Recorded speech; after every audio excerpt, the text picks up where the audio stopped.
Halo, jadi pada video kali ini saya akan menjelaskan project UAS yang saya buat. Nah, dimana pada project UAS ini saya menggunakan pemrograman single link. Nah, jadi langsung saja ke program yang saya buat.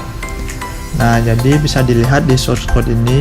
Nah, yang pertama saya menggunakan 3 header, yaitu include studio H, dimana fungsinya untuk mengimport fungsi yang sudah definisikan pada header file pada studio.h. Yang kedua ada include stdlib slip.h yang berfungsi untuk operasi pembandingan dan operasi konversi. Dan header yang terakhir ada include string.h. Nah, dimana fungsinya yaitu mengimport fungsi yang sudah didefinisikan pada header file pada string.h. Lalu di bawahnya ada type def struct. Nah, dengan nama snode. Nah, snode ini merupakan sebuah struct. Nah, di dalam struct ini ada 3 tipe data. Nah, yaitu char, integer, dan struct. Nah, dimana integer meliputi variabel data, kode matkul, SKS, nilai matkul. Nah, di char ada nama mata kuliah dengan array jumlahnya 99. Dan yang terakhir itu ada struct snode. Lalu pada struct-nya ditambahkan pointer tambahan next. Lalu bisa dilihat di sini struct node head, di mana head pada bagian ini sebagai penanda awal di mana penginputan data atau data masuk melalui head ini. Lalu selanjutnya ada void init. Nah, di mana void init ini merupakan sebuah pengesetan nilai menjadi 0 atau kosong. Nah, bisa dilihat bahwa head sama dengan 0, yang artinya head dimulai dari data kosong atau data yang belum terisi. Lalu selanjutnya di bawahnya ada integer, yaitu is empty. Nah, pada bagian ini bila bagian head bernilai 0 atau tidak memiliki data, maka akan mereturn nilai 1, di mana artinya true. Apabila jika dia memiliki data, maka dia akan mereturn nilai false, yaitu 0. Lalu selanjutnya ada void dengan nama void tampil. Nah, di mana void ini merupakan subprogram, di mana nantinya fungsi ini akan dieksekusi pada saat program berjalan. Nah, sedangkan void tampil ini berfungsi untuk menampilkan tampilan data mata kuliah, di mana ada kondisi bahwa tipe data struct node memiliki variabel bantu. Nah, di mana nanti variabel bantu ini membantu program untuk menampilkan apa yang ingin ditampilkan oleh user. Nah, jadi bisa dilihat di program ini ada kondisi di mana ada integer index. Nah, di mana nantinya integer index ini akan mengurutkan sesuai dengan program yang diinputkan. Lalu ada is empty. Nah, jadi pada bagian ini apabila program sudah membaca bahwa saat dijalankan program belum memiliki data, akan langsung diberikan sebuah pernyataan oleh program, yaitu list data belum terisi. Nah, apabila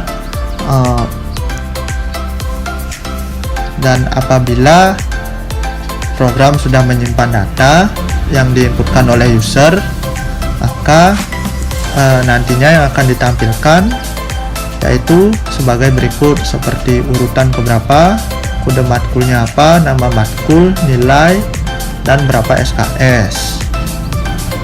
Lalu di paling bawah ini ada index plus plus, yang dimana artinya sebanyak apapun user menginputkan data ke program, maka urutannya akan terus berlanjut sampai si user itu berhenti untuk menginputkan. Maksudnya itu dia ketika user terus menginputkan data, pokoknya data itu akan terus menjadi berurutan. Nah, lalu selanjutnya ada void tambah depan. Nah, di mana pada void tambah depan ini didefinisikan dengan beberapa variabel, di mana ada kode matkul dengan tipe data integer, ada nama mata kuliah dengan tipe data char, lalu SKS dengan integer, dan yang terakhir ada nilai matkul yang didefinisikan dengan tipe data integer. Lalu ada struct juga, di mana struct node di sini ada variabel yang namanya temp atau temporary. Nah, temporary di sini berfungsi sebagai penyimpan data mata kuliah. Lalu bawahnya ada malloc, di mana malloc di sini berfungsi untuk mengalokasikan data dari struct node. Lalu di mana temp ini fungsinya mengalokasikan atau membuat sama kode matkul pada variabel di atas dengan variabel di void ini. Lalu SKS yang variabel di atas sama dengan variabel SKS yang ada bagian sini, dan nilai matkul yang di atas sama dengan nilai matkul yang ada bagian void ini. Lalu di sini dimana ada head sama dengan temp. Nah, head diarahkan menuju next, dimana next ini sama dengan null. Jadi apabila program sudah memiliki data, maka data akan menjadi null. Lalu temp pointer penyimpanan data sementara itu akan diarahkan ke head, dimana head akan terrealisasikan menjadi temp tersebut, dan akan muncul script printf, yaitu data masukkan kode matkul berhasil ditambahkan di bagian depan. Lalu selanjutnya ada void tambah belakang, dimana sama seperti void tambah depan. Di void tambah belakang ini memiliki beberapa variabel di dalamnya, yaitu kode matkul dengan integer, lalu ada nama mata kuliah dengan tipe data char, ada SKS dengan tipe data integer, dan ada nilai matkul dengan tipe data integer juga. Nah, sama juga struct node, dimana pada struct node ini ada variabel sementara yaitu temporary yang juga berfungsi untuk penyimpanan data mata kuliah, dan ada tambahan bantu di sini, dimana dia akan sebagai penanda data yang ada di belakang. Nah, dan juga ada malloc, dimana malloc ini juga sama berfungsi untuk mengalokasikan data dari struct node. Lalu pada bagian selanjutnya sebenarnya sama saja dengan bagian tambah depan. Nah, yang membedakan di sini dimana variabel sementara yang berupa bantu ini yang menjadi patokan data yang nantinya akan ditambahkan pada bagian belakang. Nah, jika bantu sudah ditambahkan data dan datanya sudah tertambah di bagian belakang, maka program akan memunculkan sebuah pernyataan, yaitu data kode matkul berhasil ditambahkan di bagian belakang. Lalu selanjutnya ada void hapus depan. Nah, dimana void hapus depan ini ada struct node dan juga del. Nah, struct di sini juga merealisasikan variabel del. Nah, dimana del ini yang nantinya digunakan untuk menghapus data yang ada di depan. Nah, di sini juga ada variabel d dengan tipe data integer. Lalu ada kondisi if head selanjutnya dibawa ke next sama dengan tidak sama dengan null. Nah, dimana bahwa head apabila head kondisinya tidak sama dengan null atau ada datanya, maka akan dilanjutkan dengan del sama dengan head, dimana data yang dihapus diambil dari kode matkul. Jadi head sama dengan head Lalu selanjutnya next, dimana bahwa selanjutnya atau data sebelum head yang nantinya diangkat menjadi head.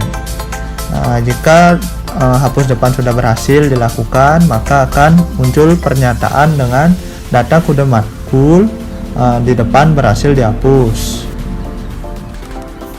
Lalu di void selanjutnya ada void hapus belakang. Nah, sebenarnya hampir mirip dengan void hapus depan, dimana di sini juga ada struct yang merealisasikan variabel delete dan juga bantu, dimana delete ini del yang nantinya digunakan untuk menghapus data depan. Nah, sedangkan bantu ini yang nantinya menjadi penanda bahwa head akan diubah menjadi bantu, dan dimana bantu ini menjadi bagian belakang dari data yang telah diinputkan oleh user. Di sini juga ada data D yang bertipe data integer. Lalu selanjutnya ada kondisi di mana if head next tidak sama dengan null, atau head itu memiliki data tidak sama dengan 0. Jadi bantu akan direalisasikan menjadi head. Maka bantu yang nantinya tidak sama dengan 0, lalu nantinya bantu yang akan di next dan bantu yang akan dihapus. Lalu jika program sudah dieksekusi, maka akan ada pernyataan yang dikeluarkan dari program, yaitu data kode matkul di belakang berhasil dihapus. Lalu selanjutnya ada void hapus sesuai input. Nah, pada void ini nantinya akan mengarah pada user bebas memilih data yang nantinya akan dihapus pada mata kuliah. Nah, di dalam void ini terdapat variabel dengan kode matkul dengan tipe data integer, dan juga struct dengan variabel del dan bantu, variabel sementara del dan bantu.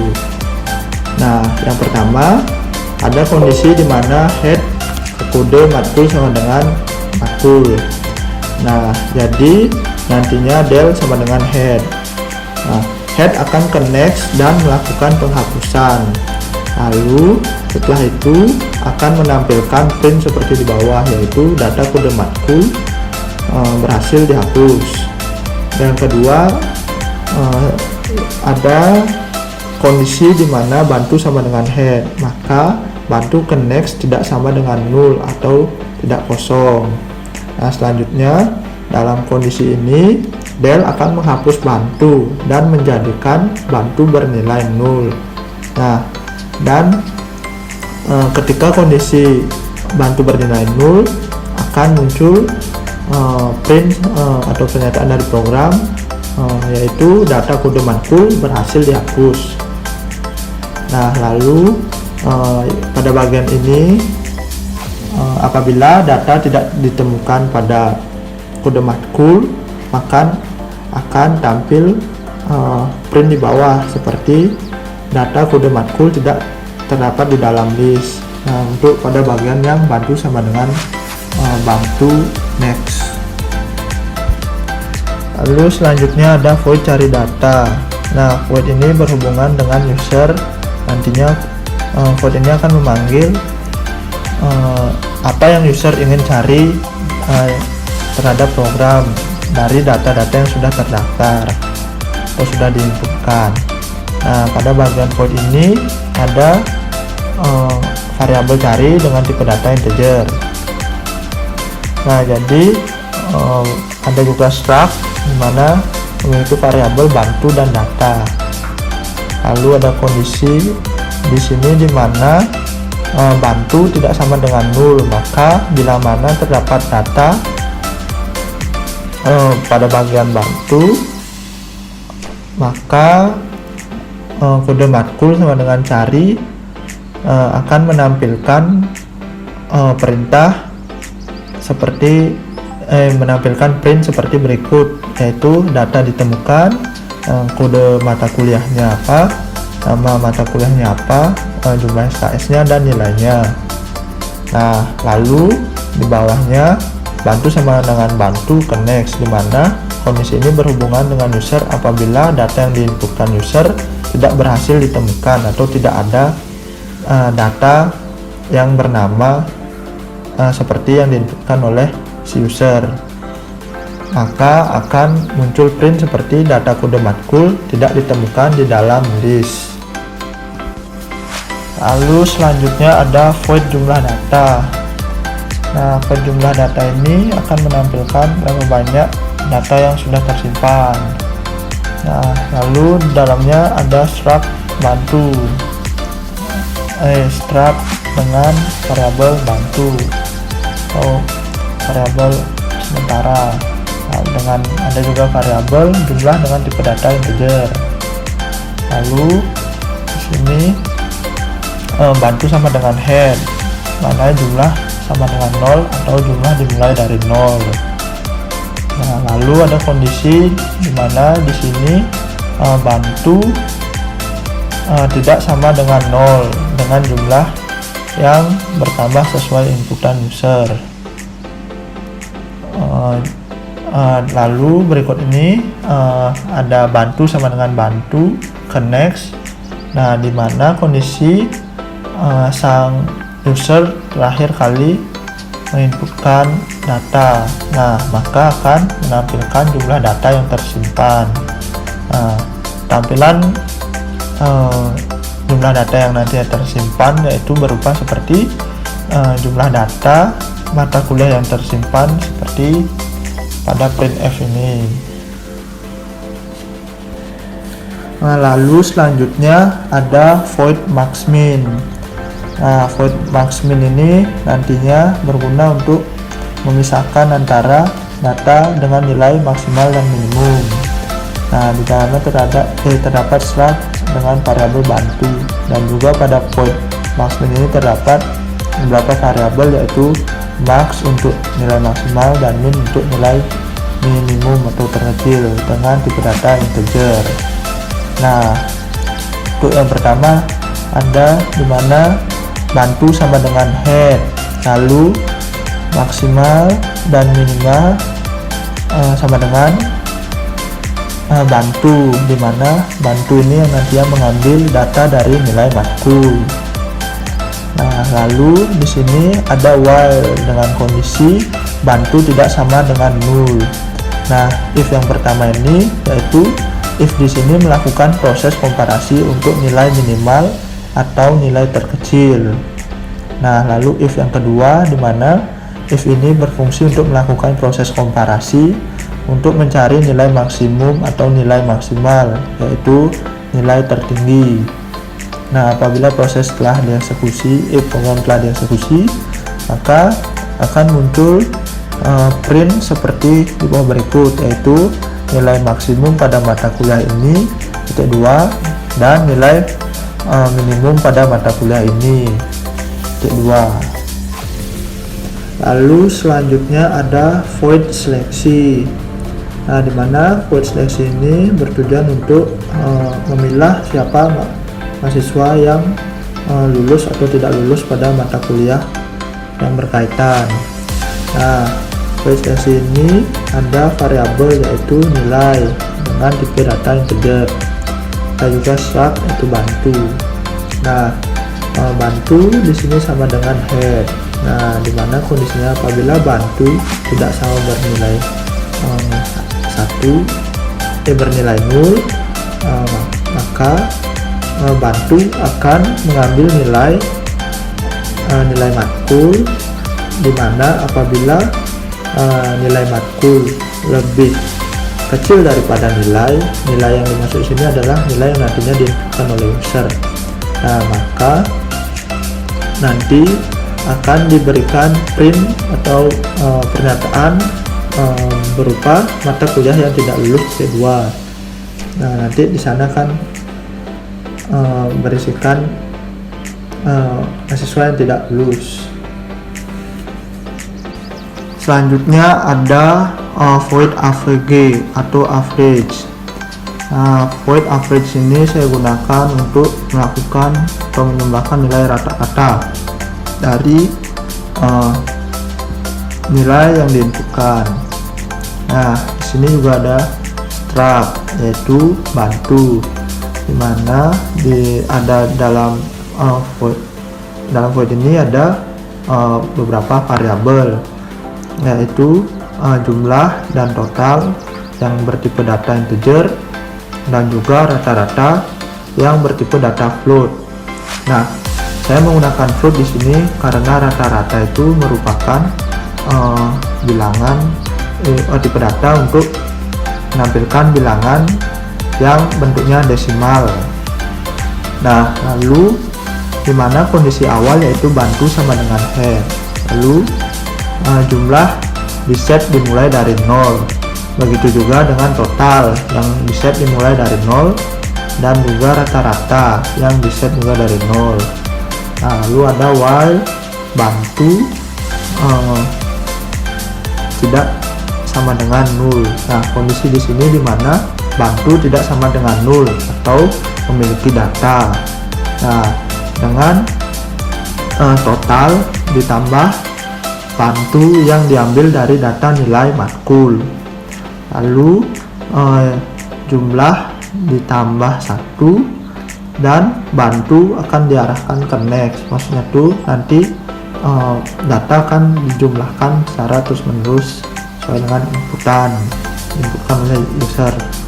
Nah, lalu untuk menghitung rata-rata dimasukkan rumus, yaitu total dibagi jumlah. Nah, lalu apabila program sudah dieksekusi, maka akan menampilkan nilai rata-rata dengan print seperti rata-rata nilai titik 2. Lalu %.2f ini artinya nantinya hasil rata-rata yang ditampilkan oleh program bisa mencakup sampai 2 angka di belakang koma. Lalu void yang terakhir ada void reset. Nah, dimana void reset ini nantinya akan digunakan untuk menghapus atau mereset seluruh data yang tersimpan. Nah, pada bagian ini terdapat struct dengan variabel bantu dan reset. Karena bagian awalnya yaitu bantu sama dengan head. Nah, lalu pada bagian while bantu sama dengan 0 ini akan mengartikan reset sebagai bantu. Nah, sampai bantu berada pada akhir setelah variabel bantu sampai akhir tersebut sudah berubah menjadi bantu untuk keseluruhan filenya. Nah, lalu akan bisa dilakukan reset. Nah, head sama dengan 0, dimana reset itu nilai head dijadikan kosong atau tidak memiliki nilai.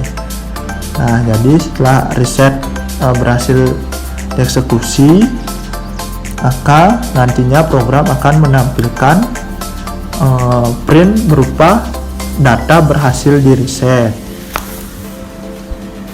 Lalu selanjutnya kita masuk ke main.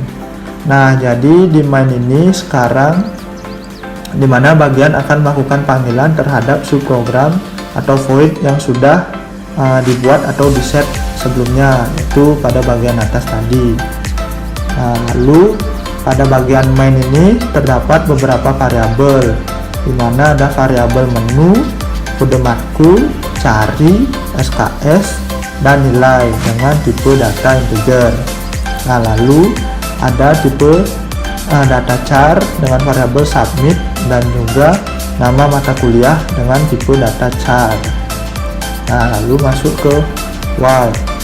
Nah, dimana pada bagian ini terdapat beberapa menu yang ditampilkan oleh program ini, dimana ada 13 program yang bisa diakses oleh user.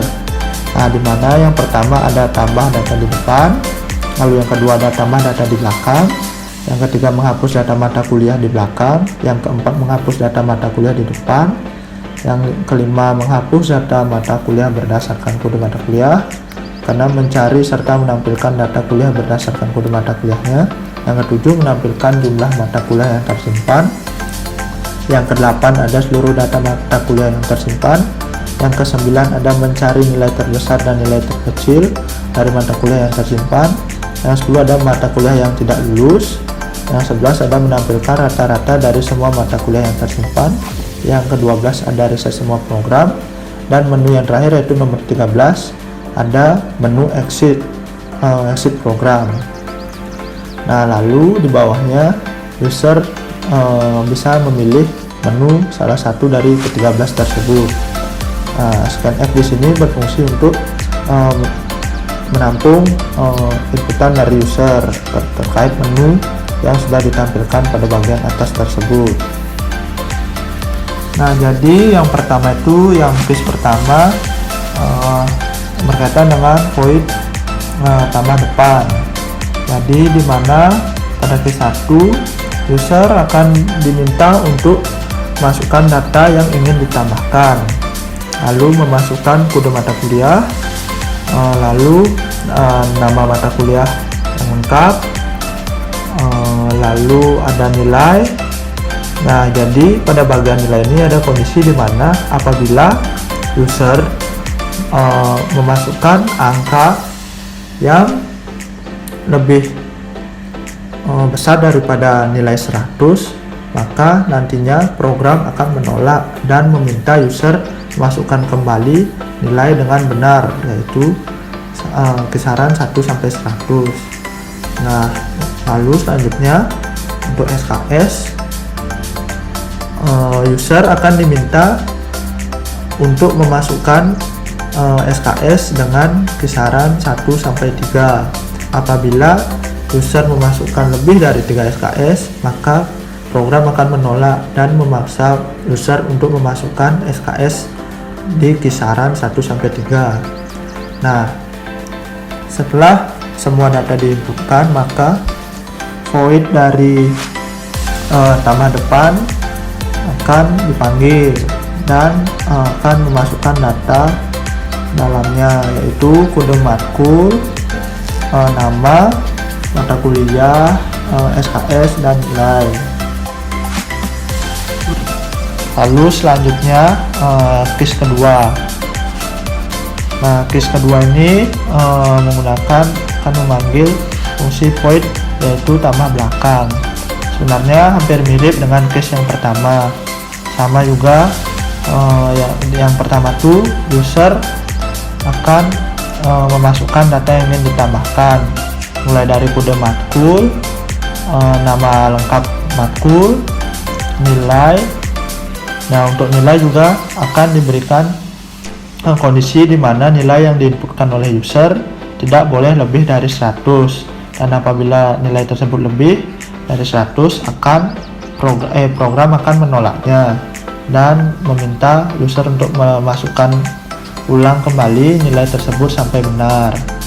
Nah, lalu apabila sudah, user akan diminta untuk memasukkan jumlah SKS, di mana SKS ini juga sama, di mana ada kondisi user tidak boleh menginputkan SKS lebih dari 3. Apabila user menginputkan jumlah SKS lebih dari 3, maka program akan menolak dan menyuruh user untuk mengisi kembali jumlah SKS dengan benar, yaitu kisaran 1 sampai 3 SKS. Nah, jika sudah, maka akan memanggil fungsi void tambah belakang yang menyangkut kode matkul, nama mata kuliah, SKS, dan nilai. Lalu selanjutnya case yang ketiga, di mana case ketiga ini akan digunakan untuk menghapus data belakang. Nah, di mana ada kondisi di mana is empty. Nah, jadi apabila data belum terisi, maka program akan memberikan pernyataan bahwa list data kosong. Nah, sedangkan apabila data sudah terisi, maka program akan memanggil function void dari hapus belakang dan akan otomatis menghapus data yang ada di belakang. Lalu case yang keempat sebenarnya hampir mirip dengan case yang ketiga, hanya saja perbedaannya yang di case 3 menghapus data belakang, sedangkan case 4 menghapus data depan, dimana ada kondisi juga is empty. Nah, dimana apabila data masih kosong, maka program akan memberikan pernyataan berupa list data kosong. Sedangkan apabila data memang sudah terisi pada bagian depan, maka program akan langsung mengeksekusi dan menghapus program yang ada di depan tersebut. Nah, lalu case yang kelima yaitu case dengan akan memanggil function dari hapus sesuai input. Nah, dimana ada kondisi is empty. Nah, apabila data yang ingin dihapus belum terisi atau tidak ada data yang diinputkan pada program, maka program akan memberikan pernyataan berupa list data kosong. Nah, sedangkan jika data memang sudah terisi, maka user diminta untuk menginputkan masukkan kode mata kuliah yang ingin dihapus. Lalu kode matkul akan di-scan. Scan akan dilakukan terhadap kode matkul. Nah, setelah itu apabila sudah ditemukan, maka program akan otomatis menghapus kode matkul tersebut sesuai inputan dari user. Lalu selanjutnya case 6, dimana case 6 ini nantinya akan memanggil fungsi dari void cari data. Nah, di bagian awal dimana ada kondisi apabila data masih kosong, maka program akan memberikan perintah atau pernyataan kepada user yaitu berupa maaf data list kosong. Sedangkan apabila data sudah terisi, maka user akan diminta untuk memasukkan data yang ingin dicari. Lalu inputan dari user akan di-scan pada bagian cari. Lalu jika sudah ditemukan, maka case 6 ini akan memanggil fungsi dari void cari data. Nah, lalu case yang ketujuh yaitu berupa pemanggilan function dari jumlah data. Nah, dimana pada bagian ini pada awal juga diberikan sebuah kondisi dimana apabila tidak ada data yang terisi atau is empty, maka program akan memberikan pernyataan berupa maaf data list kosong. Jika data list sudah terisi, maka case 7 akan memanggil function dari void jumlah data dan akan menampilkan jumlah data yang tersimpan di program. Lalu selanjutnya case yang ke-8, di mana case ini akan memanggil function void dari tampil, yang dimana fungsinya untuk menampilkan data yang sudah diinputkan oleh user terkait data dari mata kuliah dan lain-lain. Lalu selanjutnya case 9. Nah, dimana case 9 ini nantinya berfungsi untuk memanggil function dari void max min. Nah, pada bagian case 9 ini ada kondisi di mana is empty, yaitu apabila data belum terisi, maka program akan secara otomatis memberikan pernyataan berupa maaf data list kosong. Nah, apabila data sudah terisi, maka case 9 ini akan langsung memanggil function dari void max min, di mana nantinya akan menampilkan nilai maksimal dan nilai minimal terhadap data yang sudah diinputkan oleh si user tersebut. Lalu selanjutnya case 10, di mana case 10 ini berfungsi untuk memanggil function dari seleksi, di mana nantinya ada kondisi is empty. Apabila data yang dimasukkan masih kosong, maka program akan memberikan pernyataan berupa maaf, data pada list kosong. Nah, apabila berisi, maka user akan diminta untuk memasukkan nilai batas lulus. Nah, setelah dimasukkan, maka case 10 ini akan memanggil function dari void seleksi. Lalu selanjutnya case 11, di mana case 11 ini berfungsi untuk memanggil function dari void avg atau average. Nah, di mana case 11 ini ada kondisi di mana is empty, artinya apabila program belum terisi atau data masih kosong, maka program akan memberikan pernyataan berupa maaf, data pada list kosong. Nah, lalu apabila data sudah terisi, maka case 11 ini akan memanggil function dari void average atau avg ini, dan nantinya akan langsung memberikan hasil rata-rata dari nilai yang ada di program tersebut. Lalu case 12, yaitu case 12 ini nantinya berfungsi untuk memanggil function dari void reset. Nah, di mana case 12 ini juga terdapat kondisi apabila data sedang kosong, maka pernyataan yang diberikan terhadap user berupa maaf, data pada list kosong, sehingga user diminta untuk memasukkan data terlebih dahulu.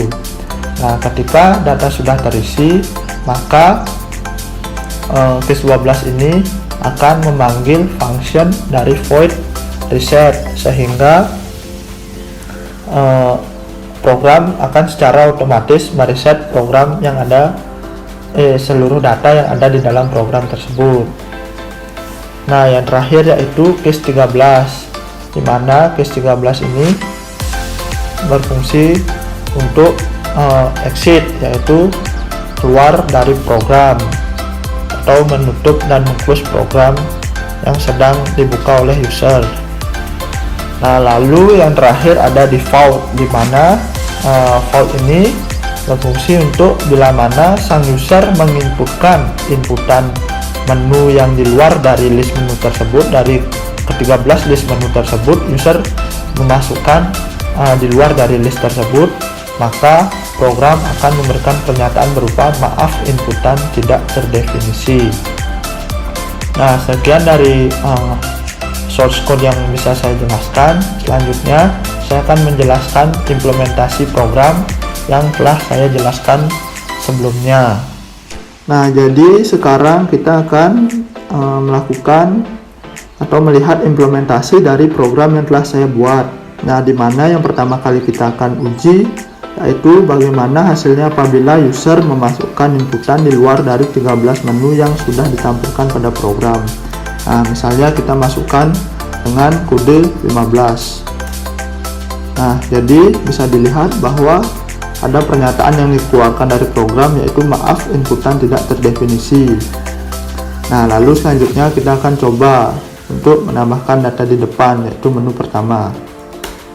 Nah, kita akan memasukkan kode mata kuliah. Kita coba saja 1. Nah, nama mata kuliah lengkapnya yaitu, tangkap saja agama, dengan nilai 90, dengan banyak SKS 3. Lalu kita akan mencoba tambahkan lagi di depan dengan menu nomor 1. Lalu dengan kode matkul 2, mata kuliah lengkap matematika, nah dengan nilai 80. Nah, banyak SKS di sini kita akan uji juga apabila user menginputkan lebih dari kisaran 1-3 SKS. Misalnya kita masukkan 5. Nah, jadi di program otomatis akan mengingatkan bahwa SKS yang diinputkan harus antara 1-3. Nah, user diminta untuk mengulang kembali memasukkan SKS dengan jumlah yang benar. kita tulis di sini SKS-nya 3. Nah, lalu kita lihat dulu apakah setelah data diinputkan apakah terdeteksi oleh program. Kita akan pilih menu nomor 8. Oke, bisa dilihat urutan yang pertama jadi matematika karena kita tadi menambahkannya di depan meskipun dia data yang dimasukkan nomor 2. Nah, lalu sekarang kita akan menambahkan data di belakang dengan pilihan menu nomor 2.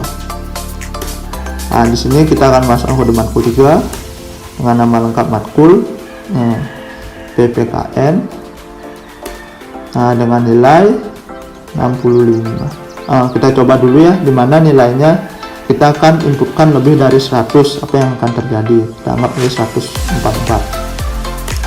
Nah, jadi program juga akan otomatis mengingatkan bahwa nilai yang diinputkan tidak boleh lebih dari 100, harus antara 1 sampai 100. Nah, jadi kita akan masukkan di sini nilainya menjadi coba 65 dengan banyak SKS 2. Nah, lalu di sini kita akan mencoba menampilkan seluruh data mata kuliah yang tersimpan. Kita akan pilih menu nomor 8. Nah, bisa kita lihat kode matkul yang pertama tetap matematika, yang kedua ada agama, dan yang ketiga yang terakhir karena kita menambahkan di belakang yaitu PPKN ada di urutan yang terakhir atau urutan ketiga. Nah, selanjutnya kita akan mencoba menu pilihan nomor 3 yaitu menghapus data mata kuliah di belakang. Nah, jadi data kode matkul 3 berhasil dihapus. Nah, sekarang kita akan menampilkannya kembali. Oh, jadi benar bahwa PPKN data yang paling belakang sudah berhasil untuk dihapus. Lalu kita akan mencoba untuk menghapus data mata kuliah yang ada di belakang di depan dengan pilihan menu nomor 4. Kita akan coba. Nah, lalu data kode matkul 2 di depan berhasil dihapus. Jadi kita akan tampilkan lagi. Yang tadi yang paling depan kan ada urutan yang pertama ada matematika, dan matematika sudah hilang, yang tersisa hanya agama dengan nilai 90. Jadi program berhasil dieksekusi. Lalu kita akan coba menu yang nomor 5 yaitu menghapus data mata kuliah berdasarkan kode mata kuliahnya. Nah, sedangkan di sini agama kan dengan kode mata kuliah 1, jadi kita akan hapus mata kuliah agama dengan memasukkan kode mata kuliahnya. Nah, jadi kita akan mencoba menu nomor 5. Kita pilih menu nomor 5. Nah, kita lihat di sini masukkan kode mata kuliah yang ingin dihapus. Kita pilih kode nomor 1. Nah, jadi setelah berhasil dihapus kita akan lihat apakah memang sudah ada atau tidak. Nah, artinya list data memang sudah semuanya terhapus dan program otomatis menampilkan perintah berupa list data belum terisi. Nah, jadi programnya berhasil ya. Nah, sekarang kita tambahkan data lagi, tambah beberapa data ya, dengan kode matkul 1, agama dengan nilai 90, SKS 2, lalu kita tambahkan lagi dengan kode mata kuliah 2, lengkap matematika dengan nilai 50, SKS 3. Kita pilih menu lagi tambah belakang dengan kode matkul 3 dengan nama lengkap matkul basis data dengan nilai 80 dan SKS 3. Nah, jadi di sini kita akan mencoba mencari serta menampilkan data mata kuliah berdasarkan kode mata kuliah yaitu menu nomor 6. Nah, jadi kita akan coba menampilkan agama dengan kode mata kuliah 1. Kita pilih dulu menunya pilihan 6. Nah, lalu kita ingin mencari mata kuliah agama. Kita pilih kode matkulnya yaitu nomor 1. Nah, bisa dilihat di sini kode mata kuliah 1, kita lihat langsung agama beserta SKS-nya berapa dan nilainya berapa. Nah, lalu kita akan memilih atau mencoba menu yang nomor 7 yaitu menampilkan jumlah mata kuliah yang tersimpan. Kita akan coba pilih menu nomor 7. Nah, bisa dilihat jumlah data mata kuliah yang tersimpan sebanyak 3. Ya, memang 3 yang saya inputkan. Artinya menu nomor 7 berhasil berjalan dengan baik. Nah, jadi kita akan mencoba sekarang menu nomor 9 untuk mencari nilai terkecil dan terbesar dari mata kuliah yang tersimpan. Kita akan coba memilih menu nomor 9.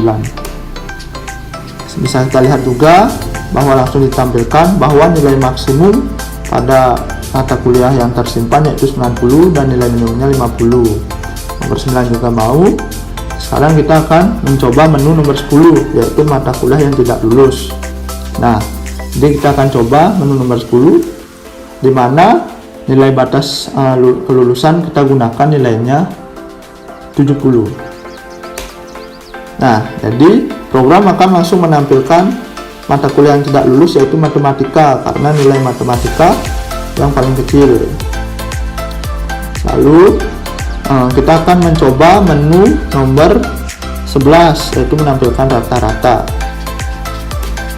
Nah, menu nomor 11 juga mau bahwa nilai rata-rata yang diakumulasikan dari ketiga mata kuliah yang diinputkan yaitu sebesar 73 dan 2 angka di belakang koma yang sudah di-set di program seperti tadi.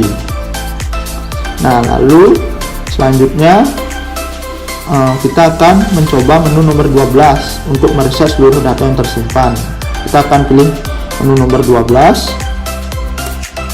Nah, jadi data langsung berhasil di reset. Apakah benar sudah di reset? Kita akan mencoba menampilkannya kembali dengan menu nomor 8. Oh, ternyata berhasil karena sudah muncul di sini bahwa list data belum terisi.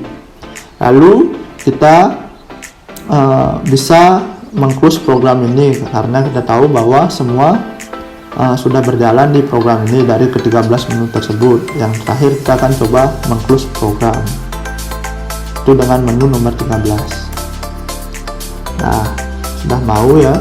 Artinya sekian presentasi yang bisa saya berikan. Mungkin masih banyak yang saya belum lengkapi, tapi hanya sebatas ini kemampuan saya dalam mengerjakan UAS ini. Apabila ada kekurangan dan kesalahan, mohon dimaklumi. Terima kasih. Sekian dari video saya tutup dengan para Santi. Om Santi, Santi, Santi. Om.